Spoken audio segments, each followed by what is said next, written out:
네, 안녕하세요. IT 시스템입니다. 이번 시간은 이 외장 하드죠. 외장 하드. SSD는 아니고 일반 하드예요. 외장 하드 도시박 거 500기가짜리인데 커넥터가 파손됐어요. USB 단자 쪽에. 근데 이런 거 경험하신 분들이 많이 있을 거예요. 많이 있을 거고, 사실 뭐 500기가짜리를 수리해서 쓴다는 건 거짓말일 거고요. 안에 데이터 때문에 이제 커넥터를 교체하고 데이터를 이제 추출하기 위해서 하는 건데, 문제는 이제 이게 이 하드 이 케이스 종류가 뭐 한 두 가지 종류가 되거든요.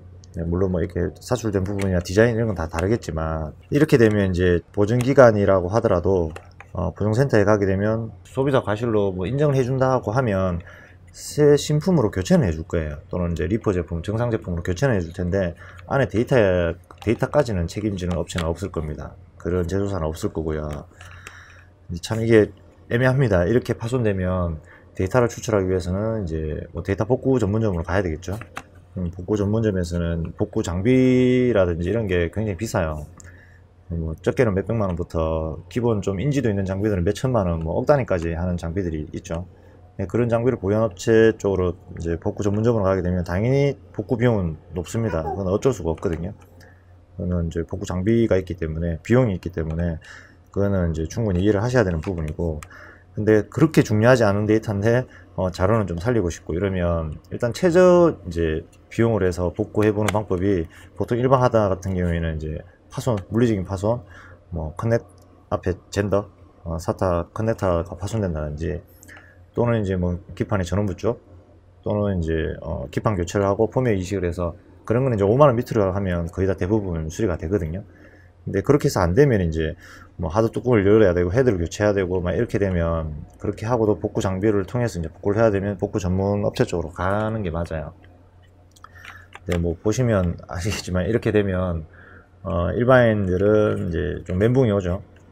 복구 전문점 가면 비용이 비싸니까 그만큼의 또 중요한 데이터는 아니고, 그래도 살리고 싶고 이러면 이제 어쩔 수 없이 이제 이 부분, 파손된 부분만 이제 교체를 해야 되겠죠. 이분 거도 제가 호환 커넥터를 구매를 해서 같이 동봉해 주면 이제 복구하는 건 도움 드리겠다고 했는데, 이 두 개를 사주셨어요. 일단 규격이 이 규격은 같은데 이제 납땜되는 부분이라든지 옆에 이제 이 가이드 부분들이 이 케이스하고 조금씩 이제 다른 경우가 있거든요. 그래서 뭐 그거는 약간 다르더라도 이렇게 가공을 하면 돼요. 또는 이제 연결해서 데이터만 빼내고 이제 뭐 이건 폐기한다든지 뭐 그렇게 하면 되겠죠.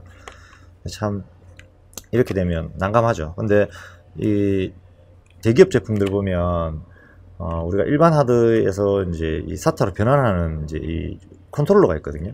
그 컨트롤러가 제가 한번 열어볼게요. 이거 다 이미 열어서 이렇게 보내주셨어요. 제가 이거 이제 안에 열어보면 일반 하드잖아요. 예, 2.5인치 하드인데 이렇게 다 하나로 뭉쳐져 있어요. 그러니까 이제 하드에서 우리 USB로 변환하는 이 기판이 그 하드 기판에 전체 일치화되어 있거든요. 이렇게 되면 이게 만약에 이 커넥터 쪽이 부러지게 되거나 하면 데이터 복구하기가 굉장히 힘들어요. 또는 USB 컨트롤러 쪽이 문제가 생긴다 하더라도 얘는 복구하기가 좀 까다롭습니다. 물론 동일 기판을 사서 막 펌웨어 이식하고 이렇게 뭐 시도를 하는 경우도 있어요. 근데 굉장히 좀 힘듭니다. 이게 난해하고요. 그러면 이렇게 되면 커넥터를 무조건 교체하는 게 맞고요. 또 한 예로 이제 이렇게 좀 저렴한 회사, 요거는 IP타임 회사 건데, 이게 하드 케이스가, 케이스는 얼마 하지 않습니다. 뭐 보통 뭐 비싸면 만얼마, 2만원 이렇게 하거든요. 조금 좋은 모델들은 좀 비싼 거 있겠지만, 얘는 이렇게 열어보면 제가 하드를 하나 더 보여드릴게요. 이거는 이제 뭐 똑같은 2.5인치인데 인텔의 SSD예요. 뭐 어차피 2.5인치 이제 하드는 모터 형식으로 되어 있고 SSD는 반도체로 되어 있죠. 근데 이 사타 규격은 똑같잖아요. 그럼 이제 이거는 일반 컴퓨터에 꽂을 수 있거든요. 만약에 이제 이런 IP타임에서 나오는 이런 케이스 같은 경우에는 일반 하드를 여기에다가 이제 2.5인치 노트북에 들어가고 컴퓨터에 들어가는 데스크탑에 꼽을 수 있는 이런 규격으로 해서 이렇게 꼽을 수가 있어요. 그럼 이렇게 사용하시다가 만약에 이제 이 젠더가 부러지거나, 또는 이제 USB 변환, 이제 사타에서 USB로 변환하는 이 컨트롤러 쪽이 잘 불량이 나거든요. 불량 나면 얘만 뽑으면 돼요. 이 하드만 이제 추출을 해내죠. 케이스를 열어서 이렇게 빼내시면, 이렇게 빼내면 이제 일반 이제 컴퓨터에 꼽아서 데이터를 뽑을 수도 있어요. 물론 충격 때문에 안에 이제 이 기판까지 문제가 생기거나 하면 이제 그때는 데이터 이제 복구하기 위해서는 조금 더 비용이 들어가든지 또는 수리가 안 되거나 뭐 이렇게 될 수는 있습니다. 있는데 1차적으로는 외장 하드를 쓰시려면 요런 모델을 저는 추천을 좀 드립니다. 이렇게 분리될 수 있는 모델 있죠? 분리될 수 있는 모델. 근데 요런 모델들은 케이스는 조금 작을 수는 있어요. 만약에 이제 이거하고 비교해보면 USB 컨트롤러가 들어가는 부분보다는 조금 크잖아요. 근데 그렇게 크지는 않거든요. 근데 요렇게 되면 이제 아까도 말씀드렸다시피 얘만 불량 나면 하드는 빼서 다른 쪽 컴퓨터에 이제 표준 규격이죠. 꼽아서 데이터를 추출해내면 돼요. 근데 이렇게 되어 있으면 이제 곤란해지는 거예요. 커넥터를 교체한다든지 또는 커넥터 부분이 불량이 아니고 이 컨트롤러 쪽이 불량이면 기판 전체를 교체한다든지 뭐 이런 이제 교체도 복구가 된다라는 보장은 있을 수가 없고요. 뭐 그렇게 시도를 해야 되는 거예요. 그래서 저는 요렇게 된 뭐 일반인들은 잘 모르겠죠, 이게 어떤 타입인지는. 근데 이제 뭐 모델을 확인해 보시고 요렇게 된 타입을 구매하시는 게 좋아요. 구매하시는 게 좋고, 케이스에 별도로 이제 변환 젠더가 있는, 그럼 여기 파손되면 이 케이스는 얼마 안 하잖아요. 케이스 다른 분들로 바꾸면 되거든요. 변경하면 이제 하드를 꼽으면 인식이 돼요. 이런 식으로 된 걸 추천을 좀 드립니다. 어쨌든 뭐 얘는 이런 방식입니다. 이게 대기업에서 나오는 모델들이 뭐 이런 경우가 많죠. 그래서 이전에도 수리를 좀 많이 했었는데 또 이렇게 요청을 해주셔서 영상으로 한번 남겨보려고 합니다. 이렇습니다. 이런 방식들이 있기 때문에 불량 나면 어쨌든 뭐 불량 안 나게 쓰는 게 맞겠죠. 안 나게 쓰셔야 되는데 불량이 나면 이제 복구하는 과정이 조금 이제 이런 모델들은 좀 힘들다 라고 보시면 돼요. 이런 모델들은 그냥 다른 컴퓨터에 꽂으면 되잖아요. 이런 게 있습니다. 자, 우선 얘는 커넥터를 2개를 사서 보내주셨거든요. 조금씩 이제 규격은 좀 다른데 일단 한번 열어볼게요.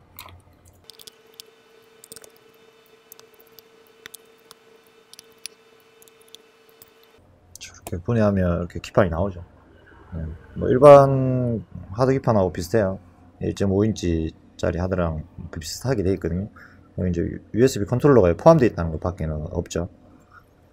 얘는 지금 필요하지 않으니까 옆으로 좀 빼놓도록 하고요. 그래서 이제 얘를 교체해야 되는 거예요. 자, 일단 볼게요. 보면 지금 커넥터가 안쪽이 이렇게 되어 있는 상태거든요. 이렇게 다 완전히 다 부러진 상태예요. 여기가 완전히 다 파손됐죠. 파손된 상태거든요. 이게 어차피 커넥터를 교체를 해야 됩니다. 교체를 해야 되는 부분이기 때문에 이제 디핑기라든지 밑에 하부에 열을 줘서 이렇게 탁 떼는 방식이 있어요. 떼는 방식인데 얘는 이제 주변에 LED도 있고 해서 소자들도 많거든요. 그래서 열을 최대한 안 주고 교체하는 방식으로 하는 게 좋을 것 같아요. 그래서 인두기만 있으면 따라 해보실 수는 있어요. 따라 해보실 수는 있는데 그래도 뭐 좀 조심을 하셔야 되겠죠. 소자들이 저항이라든지 뭐 컨덴서라든지 뭐 이렇게 LED 다이오드 같은 게 많이 붙어 있거든요. 그래서 좀 조심해서 커넥터를 교체해 주시면 돼요. 두 가지를 보내주셨는데 둘 다 오픈해 볼게요. 얘는 부품을 이게 이제 뭐 롤 타입으로 말려 있거든요. 이게 뭐 로봇 공룡에서 붙이는 거라서 국내에서 이거 뭐 낱개로 이렇게 사기가 조금 까다로울 겁니다. 그래서 부품을 파는 데도 있는데 모델별로 해서 조금씩 이제 규격이 다 달라서 뭐 비슷하게 생겼죠, 생기거는. 근데 이 핀 규격은 다 똑같아요. 핀 규격은 똑같은데 이런 이제 고정되는 부분들 옆에 이런 부분들이 조금씩 달라요. 그리고 이제 이 위에 있는 이런 부분들이 좀 다르고요. 그래도 비슷비슷하게 생겼죠, 생기기는. 얘는 이제 뭐 빼봐야 되겠지만 아마 얘하고 좀 비슷하죠. 사수된 부분이. 얘 옆에 있는 이 네 군데 쪽은 그라운드 역할도 하면서 이제 이 커넥터를 전체를 지지해주는 역할을 하거든요. 얘랑 규격이 거의 같네요. 얘랑. 그렇죠? 얘를 이식해주면 돼요. 근데 이제 어차피 커넥터를 이제 안전하게 제거를 해야 되거든요. 인두기로 하시려면 우선 이 옆에 가이드는 이제 다 잘라주셔야 돼요. 다 잘라주고 밑에 이 패드가 있거든요. 이 패드를 조심하셔야 돼요. 이렇게 핀을 잘라내실 때는. 핀을 잘라내실 때는 위쪽 부분을 확인해서 다 잘라내 주셔야 돼요. 그리고 커넥터를 덜어내고 이제 새 커넥터를 이식하기 전에 여기 있는 인두기로 해서 이게 잔납과 이 핀 남아있는 부분을 다 떼내주면 되거든요. 이거는 뭐 그렇게 복잡한 수리는 아닌데 그래도 커넥터 이런 거 작은 거 교체하려면 조금 어려움이 있을 거예요. 뭐 처음 해보시는 분들은. 우선 한번 잘라볼게요. 될 수 있으면 밑에 패드, 패턴들을 보호해 줘야 되기 때문에 위쪽 부분을 최대한 이렇게 잘라 주시면 돼요. 자, 이렇게 해서 잘라볼게요. 잘라 주시고요. 그 다음에 여기도 위에를 잘라 주시면 돼요. 그리고 지금 놓으면 충격을 조금 주니까 지금 납이 떨어져 버렸죠. 근데 패드는 붙어 있어요. 패드는 붙어 있거든요. 이게 충격을 심하게 주면 이런 밑에 패턴들이 다 날아가 버리기 때문에, 패턴 날아가면 이제 복구하려면 조금 까다롭죠. 현명이나 이런 게 있으면 작업할 때 좀 수월할 텐데, 그게 아니라면 조금 작업하기 힘들 수 있어요. 지금 밑에 굉장히 약하게 붙어 있네요. 자, 이렇게 하는 방식이 있고, 디핑기가 있으면 밑에 열을 가해서 싹 드러내는 방법이 있어요. 그게 가장 깔끔한 방법인데, 혹시나 이제 뭐 직접 해보시려면 이렇게 조심히 이런 식으로 해서 한번 시도를 해보시면 돼요. 근데 아예 뭐 납땜을 전혀 못 하시는 분이 하시면 2차적인 데미지 때문에 더 불량이 생길 수 있습니다. 기판이, 패턴이 막 까진다든지 막 이렇게 될 수 있거든요. 그래서 그것만 조금 조심하시고 해보시면 될 거예요. 자, 이렇게 되면 이제 안쪽 데이터 핀 쪽들은 다 제거가 됐거든요. 이제 옆에 고정하는 부분을 좀 잘라주도록 할게요.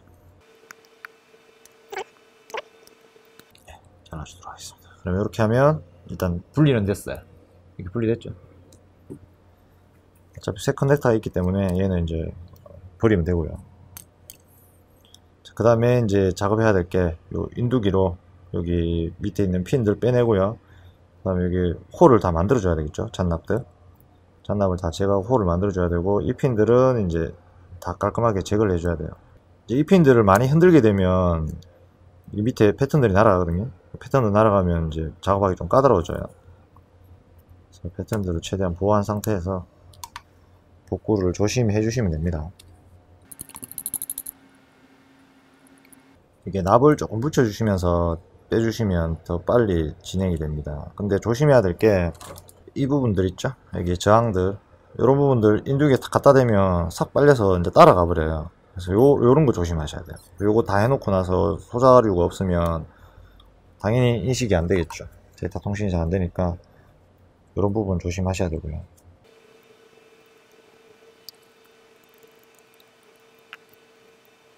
여기 아까 이게 핀이 여기 들어가 있거든요. 밑에 핀이 들어가 있으면 솔더기로 빨아들여도 잘 안 나와요.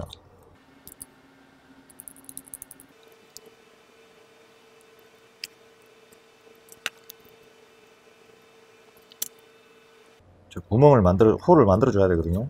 그래서 커넥터가 고정할 수 있는 가이드가 여기 딱 꼽혀야 되니까.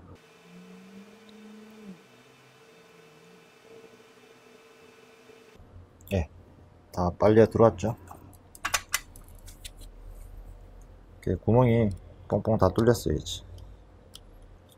물론 하드가 인식되고 안 되고는 이 커넥터를 교체하고 나서 테스트를 해야 됩니다. 예, 얘랑 호환이 딱 되네요. 얘랑 호환되는 거 맞거든요. 우선 안쪽에 이 데이터 핀을 잠깐 먼저 납땜을 잠깐 해놓고요. 그 다음에 옆에 있는 애를 솔더링을 하도록 할게요.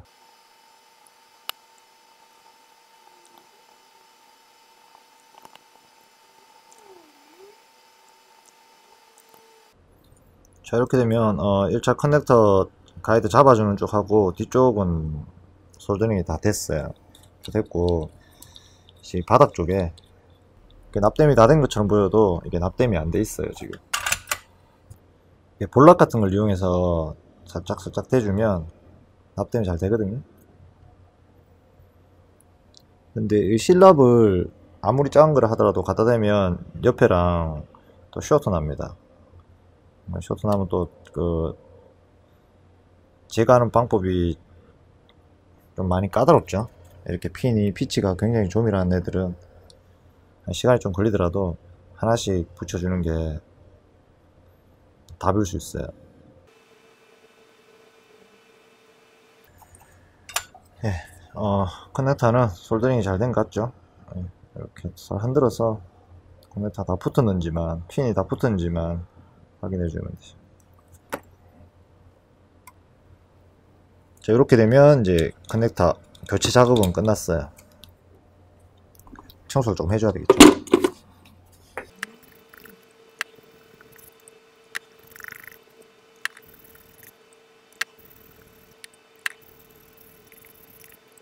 자, 이렇게 해서 세척부터 시작해서 커넥터 솔더링 한 것까지 한쪽에 지금 쇼트 난 부분 없어 보이거든요. 핀 피치가 굉장히 좁아요. 이게 그래서 쇼트가 났는지 안 났는지 솔더링 하고 나서는 항상 잘 확인해 주셔야 돼요. 잘 붙었죠? 자, 이제 이게 중요한 게 아니라 이제 꼽아서 하드 인식이 돼야 되겠죠. 일단 조립을 다시 하고요. 제가 하드 인식을 다시 한번 시켜보도록 할게요. 이렇게 해서 데이터를 살리는 게 가장 저렴하게 살리는 방법입니다. 그래서 이걸 이제 복구센터 가면 아까 말씀드렸죠. 비용이 비쌀 수밖에 없어요.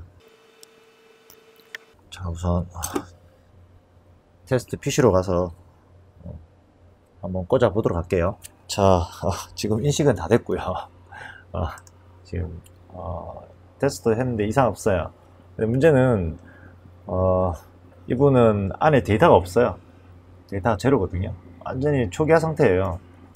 연락을 해보니까 데이터가 없대요. 데이터가 없는데, 그래서 제가 500기가를 왜 이렇게 수리를 하시냐고 하니까 이게 뭐 특수 장비에서 뭐 어떻게 하는 것 같더라고요. 그래서 이제 요즘에 나오는 거는 이제 뭐 잘 인식이 안 되는 경우도 있고 해서 500기가짜리 얘를 살려서 그렇게 뭐 써야 된다라고 얘기를 하시네요.